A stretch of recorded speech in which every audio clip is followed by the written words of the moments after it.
Hello, everyone, and welcome to this episode of Wings Podcast. This is your host, Milind Agnihotri. On today's show, we will meet Varad Ghate, who works as production manager at his family business, Apex Meditech, where he is heavily invested in building technology-based solutions ground up, much like his latest venture into the EV space. Nurturing a passion for his field, Varad completed his MS in Electrical and Computer Engineering from the University of Florida after finishing his Bachelors in Electronics Engineering from Pune. Unmoved by digitization of simple everyday life and still quite charmed by reading physical content, be it a delightful book or his morning newspaper routine, Varad is an ardent foodie and takes his everyday meals very seriously. Welcome, Varad, to this episode of Wings Podcast. Hi, Milind Kaka. It is a pleasure to be on the show. I've had the chance to listen to a few other podcasts and have gotten to learn a lot from them. Truly, it's an honor. The joy and privilege is equally ours, Varad, to have somebody like you on our show, one who is focusing on a very promising and emerging space in the which is the EV space, which is kind of revolutionizing the automotive market. So happy to have you on the show. Why don't we begin our conversation, Varad, on the innovation that you are trying to do at Apex Meditech on the EV charger product that you have built? Sure. So I'll briefly tell you about how I got into this journey. I ventured into the EV charger space in mid 2019. After spending a few months in my business, in my medical devices business, the same thought started coming to my mind that would come across any young individuals, that of building something of my own from scratch or from zero. And I also thought it would help in diversification and in turn business risk reduction, and recognized that since I had gotten added to the business, I could take the additional load that would come with it. Product development, I feel, begins with ideation. You have to have an idea of what you aspire to build. One fine day, I was reading about EVs and the recent progress that had been achieved in that field, and how Western or developed countries had started transitioning to EVs. And I started to think what India would need to do if it were to transition to. So there are a few reasons why it is important for us to look for alternative modes of energy. Number one, fossil fuels are limited, as we all know. And number two, we are heavily dependent on other countries for our crude oil needs, and that in turn has its own implications. This could be a separate topic of discussion, you would know. Of course. Apart from other problems, the key roadblock to boosting India's uptake of EVs was the lack of adequate public charging infrastructure. Mm-hmm. Even today, there are not more than 3,000 charging stations installed across the country. Mm-hmm. So if we are to transition to EVs, it is important to have an adequate, robust, and a functional charging infrastructure. When I did some further market research, I found that there are only a handful companies which deal or trade in public charging stations, let alone manufacture them here. Mm-hmm. They were importing charging stations from China as white labeled products, rebranding them and selling them here. There were a few problems in this model, what I felt. Mm-hmm. Number one, we were again creating a dependency on a foreign country, and this time with one with whom we didn't have the best political relations, you would know. Yep. Since they were traded products, the entities trading them didn't have sufficient information about what goes inside them, information which manufacturers would have and which would be required to troubleshoot and repair a fault if a charging station were to experience one in the field after it was commissioned. In short, providing support from manufacturer would have logistical problems, increasing their downtimes and loss of business. So both these problems would get solved if the charging stations get manufactured here. I then explored more about the design of charging stations, did my homework, and got a rough idea about it. Mhm. I realized there was not much of a difference between the medical devices we were manufacturing and these charging stations, as both under the hood or at their heart were electronic devices. And since we already had the manufacturing setup for medical devices, had supply chain established, it would be relatively time and cost effective to take the charging station into production, is what Mhm. I felt. The next stage after ideation is that of product definition, wherein one has to delve deeper and build a detailed version of the idea, say enlist the product features and so on. I then read about our government's initiatives in promoting this business. Mhm. The Ministry of Power under the central government has already laid down some guidelines and standards for the design of charging stations, along with their network and infrastructure, which have been improvised over time. I feel user safety is critical in any electrical installation Mhm. with which the general public is going to interact, which is in this case. Um, from this information, I then listed down the features which our product needed to have. I gave highest priority to user safety. Having worked in the medical field, we knew what the importance of user safety was. And the second priority was to the ease of use of this product. As you would know, the potential user base could include e-rickshaw drivers or delivery boys using e-bikes Correct. and users not having the best technical knowledge. Correct. So ease of use was equally important. Later on, I worked on the prototype, the initial design, did the validation and testing of the product.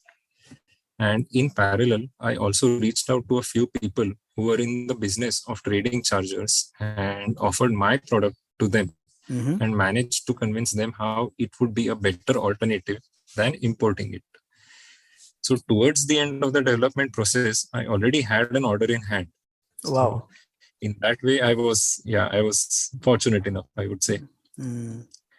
Um, But they as say, Varad, that innovation is 1% inspiration and 99% perspiration. How has this phrase played out for you? say it's 100% true Mm-hmm. in my case, um, and it didn't come as a surprise. I mean, I had expected this. So Mm-hmm. uh, I used to work round the clock back in the time, and especially those were the peak COVID days during which other work had halted, Mm-hmm. and had all the time to myself and to work on this project. And I remember having meetings with with these distributors or with potential buyers or with a few suppliers or with my team scheduled at 9 or 10 o'clock in the night. Mm-hmm. Apart from that, there were also moments of tension or delays and instances where the design didn't work or there used to be some or the other problem which used to take time to diagnose and which used to um, make me feel mentally exhausted. But again, I kept telling myself that this won't be permanent. At some point this would get solved. You know, I am actually reminded of my own startup days. In my career, I was fortunate to be associated in creating two technology based startups. Both were software products. And over 10 years, these two ventures, came into being and they existed, and then they moved on into the hands of, somebody who was interested in that business. And as a founder CEO of both the ventures, in the early days for me, the challenges, of course, were designing, building a robust product, building a business model, revenue model, finding the first few customers, etc., etc. I mean, those are the obvious challenges anybody would have in somebody who's taking the design to delivery route of any product or a service. But for me, at least the initial few months, at least in both these startups, the biggest enemy were within me. I mean, there was always the naysayer within who was kind of shouting aloud to me that, no, this won't work. No, this won't work. So it kind of fueled self-doubts for me. And there was an inner judge which was also active, who was judging me all the time. So I wonder if you have also faced those devils when you embarked on the journey of building your own product in the EV charging space. Yes, in fact, I remember at some point I had felt so low that I had also contemplated the idea of selling the entire IP of whatever I had built, selling it away and just come out of it and giving up. Yeah, I mean, as I told you, what's kept you going? So I have always heard that, these problems do come in product development, and these states are not permanent. Very well said. At some point, you do get over them. Yeah. They say that the reasons why we have problems is because there are some lessons that we are yet to learn. And probably the situations where we encounter problems are actually the opportunities for us to learn those lessons. At least that has been my experience, at least. So where is the EV charging business today? What sort of acceptance in the marketplace has it got today? What sort of installed base that Apex Meditech has in this new diversification that it has done? So as of today, we have two variants of the charger in production and have so far been installed in a number of cities, including Pune, Hyderabad, Delhi, Jhansi, Indore, Goa too, if I can remember correctly. And these generally get installed in colleges, in EV showrooms, or in two-wheeler service centers, and so on. The future looks promising, as so far we as a country haven't electrified the roads sufficiently. Electrified in the sense installed charging stations. Demand has started picking up now, which was low during COVID times. In fact, as I told earlier, COVID gave us time to work on our design and put the production plan on table. Moreover, various state governments have started working on their EV policy. I think Gujarat and Maharashtra have rolled out subsidies for commissioning of charging stations and so on. Yes. But with increasing demand, competitors have sprung up too. And since this is a relatively rudimentary playground, there are insufficient checks or laws put in place to regulate the quality of these products, with poor, or I would say no, enforcement at all. Correct. Today, anybody can get out of bed and get an EV charger installed from anywhere. Correct. And recently, you might have heard of incidents involving e-two-wheelers catching fire and bursting into flames. Oh yeah, there was this entire showroom in Hyderabad which went up in flames. A EV scooter showroom. Correct. So there is a small difference between these EVs and the internal combustion engine vehicles, the petrol and diesel ones. EVs are powered by lithium-ion batteries. The same type of batteries which go in our phones and laptops, but the ones in vehicles are of larger capacity. Correct. And the root cause of these accidents can be found in how a lithium-ion battery is packed and designed.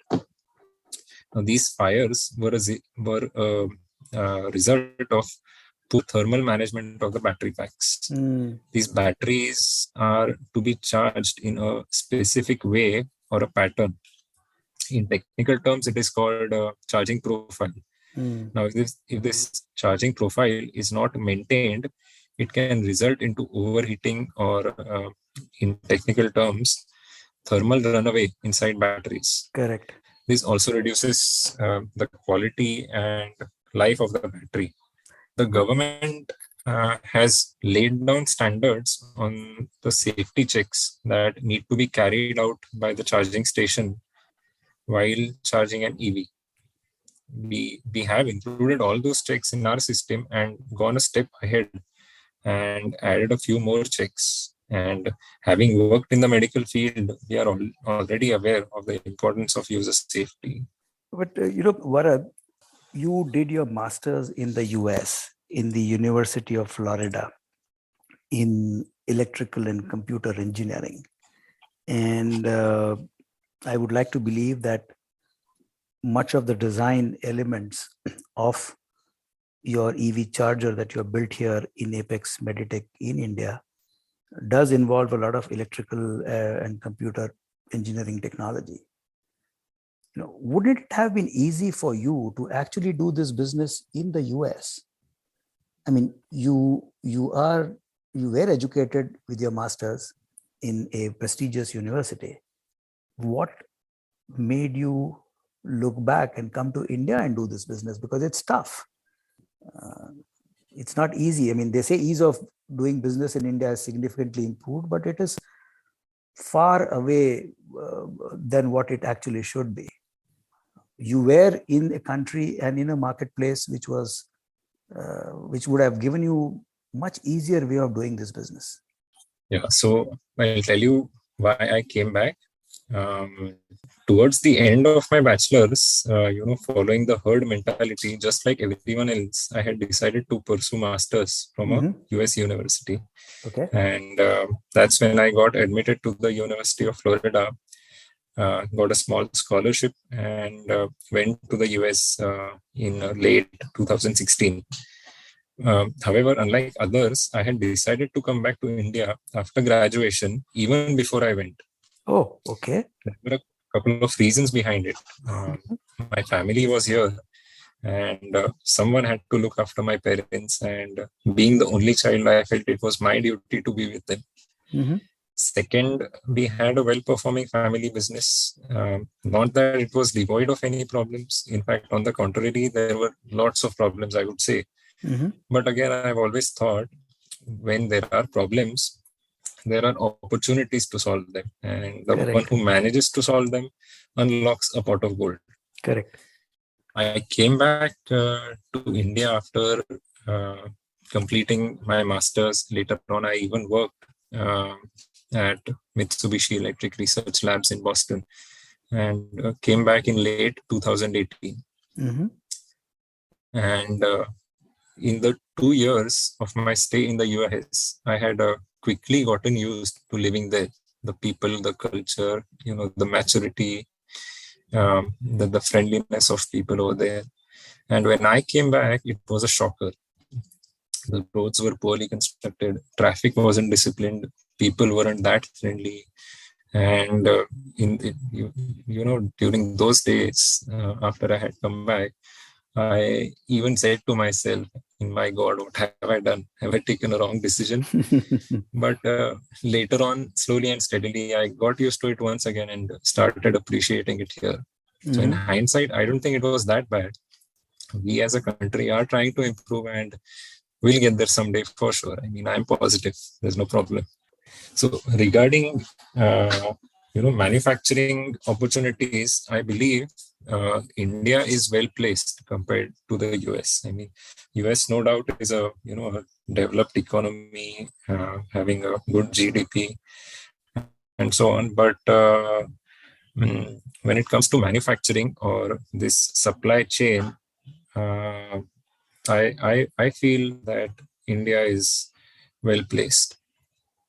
If it were, a software company or something to do with software or, services, maybe it would have been a better, alternative to be in the US. But when Mhm. it comes to manufacturing, I bet on India. No, I think you've articulated this so beautifully that by and large, the general perception is India as a nation is extremely great as far as the contribution of services is concerned, which of course is the case. I mean, over the last 2-3 decades, thanks to the IT industry, I mean, India really shines bright on the global stage with a lot of uh, Indian software companies going global as well as global multinationals setting up shops in India and, of course, generating millions of jobs here. And of course, this extension has got into the IT-enabled services business, which is BPO, etc., which kind of brought in a lot of wealth to a lot of people in the country. But you are right. I mean, the real meat is in manufacturing. I mean, I remember there was a meeting. I was fortunate to have got invited to a very small group of entrepreneurs, and I was doing my own, uh, you know, uh, entrepreneurial venture at that point in time. I'm talking of late 90s, early 2000. And there was this group of about 25, 30 young CEOs who were invited at the Maratha Chamber of Commerce, where Mr. Naushad Forbes of Forbes Marshall was the chief guest.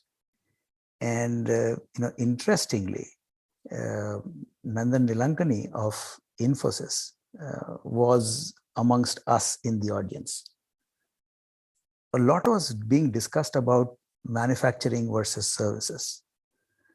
And interestingly, Mr. Naushad Forbes did say very respectfully to the whole crowd that at the end of the day, the real wealth generation happens for a country through manufacturing. And it was Nandan Nilankani who actually stood up and clapped for that statement and publicly admitted, though he was, I don't think he was the CEO of Infosys that time. Mr. Narayan Murthy was still running the company. But Mr. Nilankani was, I think, being one of the founders, he had a very big position in the company. And he said, yes, there is one thing that we in the services business, at least in IT services business, are yet to learn is how to manage our costs, which manufacturing industry knows. So that was an interesting conversation, but you're right. I mean, India has been in the manufacturing sector, shining bright. I mean, there's a lot of manufactured products that are getting exported. And I'm sure one day, your own EV charger business or EV chargers would find manufactured here in India would find a market overseas. Is that a possibility you foresee? Probably. I mean, in our medical devices business, I'll tell you, 90% of our production volume gets exported. Oh, we are already into the exports business. We already, have the know-how of exporting. So as of today, we are in our EV charger business. We are focused on the domestic market, but later on, we would like to explore the exports market as well. well, when you say medical devices, can you just briefly, tell us what are the products that you're talking of, and since when is Apex Meditech in operation? Sure. So Apex Meditech was founded by my father about 30 to 35 years ago. Mm-hmm. We began our journey with manufacturing a lithotripter, which was first of its kind. I'll tell you what a lithotripter is. Mm-hmm. Now, the procedure performed by urologists to break up stones in the kidney, the ureter or bladder, in short, the urinary system, is called lithotripsy. And the machine used to carry out this procedure is called a lithotripter. Okay. Back in the day, there was only one company selling the lithotripter in India, which they used to import from Europe. And at that time, it was priced at around 6 to 7 lakh rupees. Okay. In addition to being pricey, it was also bulky or voluminous, as it would come with a large air compressor. Okay. These systems require high pressure air to operate. When we designed our system, we designed it to work on a central oxygen supply, which is available abundantly in hospitals. Correct. As a result, the bulky compressor was no longer required, and that helped us in reducing costs. Additionally, the raw material was sourced locally. There was no import duty on any part, and that allowed us to sell the system at an attractive and affordable pricing. Mm-hmm. We got the first mover advantage over there. Later on, we added more products to the range. We now manufacture light sources which are required for laparoscopy. We manufacture insufflators which are used in endoscopy. We have a few solutions for dermatology and cosmetology, for diabetic wound healings, and so on. We have about 30 to 40 products. So as you said in the early part of our conversation, that at the heart of all these products, which are medical devices, is nothing but core electronics. And what you have done is you have taken the same core of electronics and extended in the electric vehicle charging space, creating a new line of business. Would it be fair to say that? Correct. And also what you're saying is, because almost 90% of your medical device products, which you as a part of your family business are manufacturing for more than 3 decades, 90% of these production is getting exported. So you do already have a market access in overseas markets. So what I'm hearing from you is the incremental innovation that Varad has brought into his family business is extension of his core business of electronics in creating a new product line, which of course is right now focused in the domestic market, but going forward, you can still leverage your export relations to take it to overseas as well. So it's kind of a very beautifully crafted model as I kind of see it. Sounds very encouraging and sounds extremely promising. So Varad, your stay in the US for your master's, though brief, for about 2.5 years, the 2 years that you spent in Florida, and then of course, the work that you did with Mitsubishi Electric at Boston. In those 2.5 years, you would have definitely got exposed to or experienced firsthand what one can possibly say the US way of life. And of course, much of your life you have lived in India, born and raised here, and now you are back in India, growing your business, where the Indian way of living is your second nature. So if you were to look at the US way of life and the Indian way of life, what is it that you see and what is it that you pick as the best of both worlds for you? Yeah, so living in the US and living in India both have their own sets of advantages and disadvantages. Mm-hmm. When it comes to US, I mean the country is beautiful. The people are kind, friendly. They're helping. At the same time, they respect your privacy. I got my experience of independent living over there as none from my family were there. At the same time, I could also experience the technological advancements that have taken place in that country. I was fortunate enough to have gotten to do research under one of my professors. He used to work on supercomputers, and supercomputers, you would know, are kind of computers which are used to perform complex calculations used by space agencies or data centers by Google, Microsoft to store and handle large amounts of data and so on. Mm-hmm. Under him, I had also gotten a full-fledged scholarship. He gave me the opportunity to travel to different conferences over there.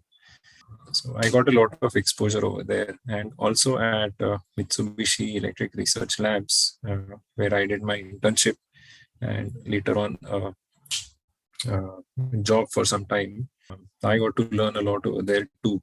Over there, I would say you can focus 100% of your attention. You can give 100% of your attention to your work and not other problems.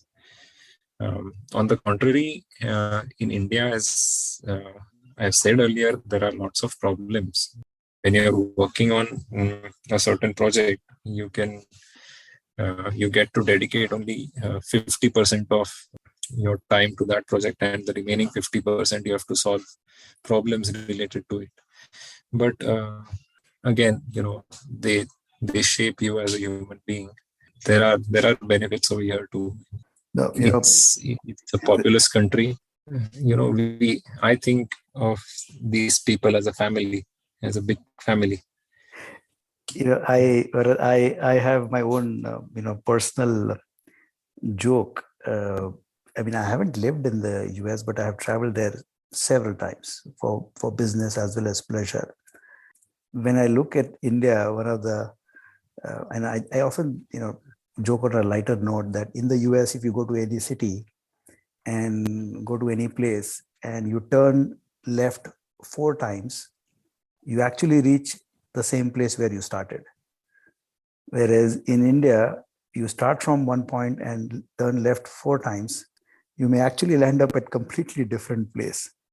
So the uncertainty and ambiguity, which is a way of life in India, could be overwhelming to many, but I guess that's where our jugaad nature comes in, our ability to solve problems, our ability to live with little or no resources, I guess is something which is valued a lot in our culture. But let's look at the other aspect of one's growing up, Varad, because they say that it takes a village to grow a child.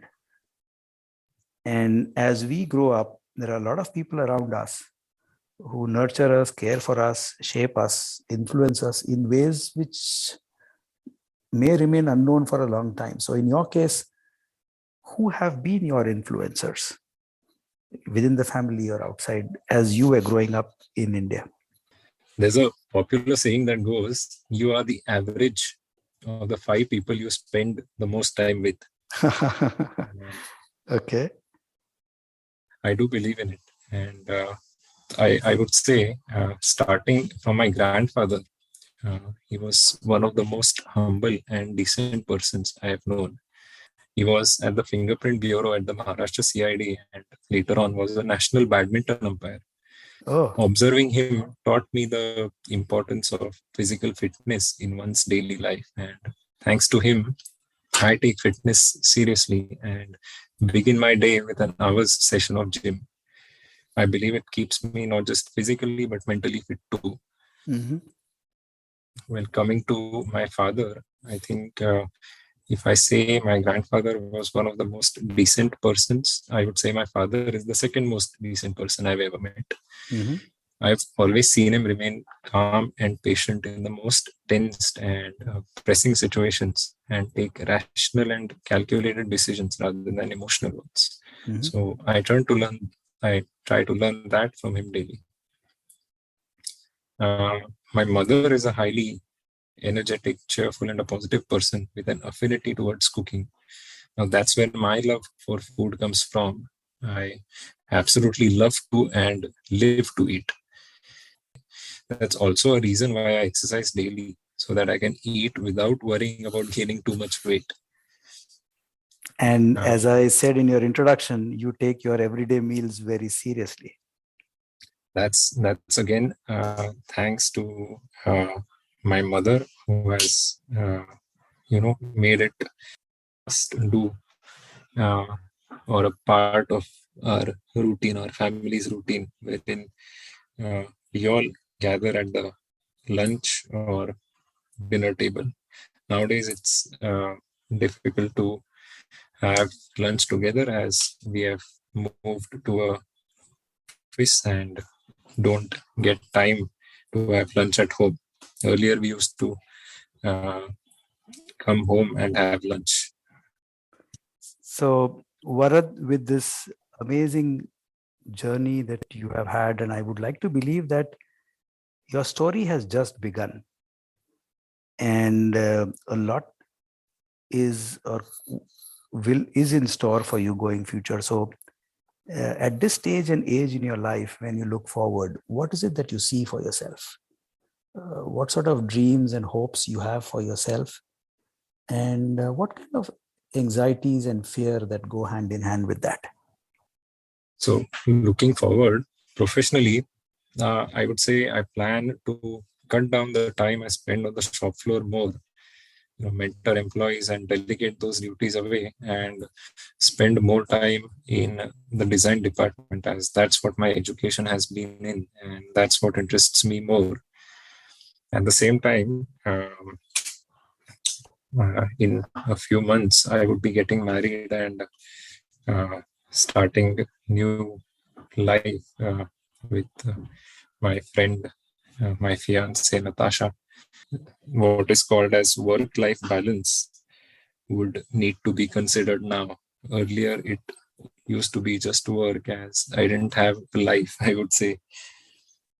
But now I'll have to give time to life. And in a way, I think a lot about that. Earlier, I had a lot of time to work on my business or on my projects, but now I won't be getting that much time. So that's, a small anxiety. I won't say tension, but a small anxiety is that if whether I'll be able to uh, give enough time to business and sustain it or not. Yeah, on a lighter note, I would like to continue my journey with my exercise, my food. I would like to travel the world, help people, and learn as much as I can. So, first and foremost, Varad, congratulations to you and Natasha for coming together to create a life of your own.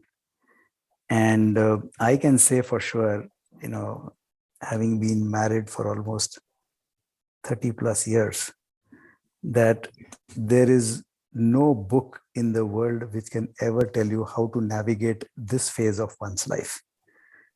This is something which one has to figure out oneself. And I'm sure you and Natasha will be able to do that and bring the best of what both of you have to offer to each other. So I wish the two of you a great life together, and I wish you a great success with not just the innovation that you've brought into your family business through your EV charging product, but many more such innovations that you will bring in going forward. I'm sure you will make yourself and your family proud. This has been a wonderful conversation, and thank you very much for sharing your thoughts, sharing about yourself on this show. So let me ask you, how has this conversation been for you? First of all, thank you.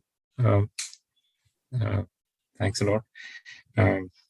I've gotten to learn a lot from you. I've enjoyed this conversation, honestly. And the credit should also go to Asha Kaku and Rahul, who have been working behind the scenes to get this podcast running and get it to this stage where it is today. Am I right? Absolutely. And this is something that Asha, myself, and Rahul, we embarked on our journey like any other journey, and we never knew where it would go. But what started as a idea, as a hope and a belief and a conviction, has just went on and on and on. And with your episode, We will be completing 45 episodes of Wings podcast released over 45 Fridays of 2022. So this has been a great ride for us. And just as every other guest on our show, young Indian whose stories the podcast wishes to celebrate, the Wings podcast is extremely happy to have you and celebrate your story too. So once again, thank you very much, Varad. Wish you good luck. Take care and stay safe. Thank you for your time today, my dear listeners. This is your host, Milind Agnihotri, signing off. Goodbye, take care, and stay safe.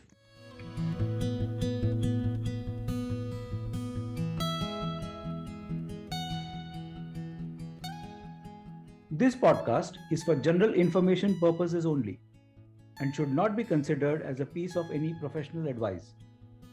Views and opinions expressed in this podcast are those of its guest. Creators of this podcast expressly disclaim any and all liability or responsibility for any direct or indirect, consequential or other damages arising out of any individual's use of this podcast. For feedback and suggestions, please write to wingsindia75@gmail.com. Thank you.